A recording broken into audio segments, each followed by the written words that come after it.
Greetings, my brilliant audience of superior intellects. Today, we delve into a matter so elementary, even a child could grasp it. Yes, we're discussing the Spanish rendition of a mere number 81. But fear not, for even in simplicity, there lies complexity. Ochenta. A phrase so effortlessly uttered by the common folk, yet have they ever pondered the intricate dance of phonetics? Allow me to enlighten you, my unwitting apprentices. Ochenta, the fusion of ochenta and uno. It's almost poetic, isn't it? The eloquence of the Spanish language, a linguistic ballet where numbers pirouette effortlessly. But the intrigue doesn't end at 81. No, my friends. Imagine the vast expanse of Spanish numerals, each a key to unlocking a realm of communication most are too feeble to comprehend.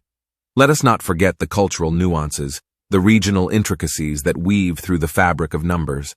Understanding the significance of numbers is like wielding the power of 1,000 suns. So, my dear enthusiasts of knowledge, embrace the brilliance of learning numbers in Spanish. Your journey has only just begun. And who knows, perhaps you'll rise above the mundane, ascending to the echelons of linguistic mastery. If you want to take your Spanish learning to the next level, please visit our website in the description below. So, until next time, when we delve into the abyss of intellectual pursuits, adios, mis astutos aprendices. Goodbye, my clever apprentices.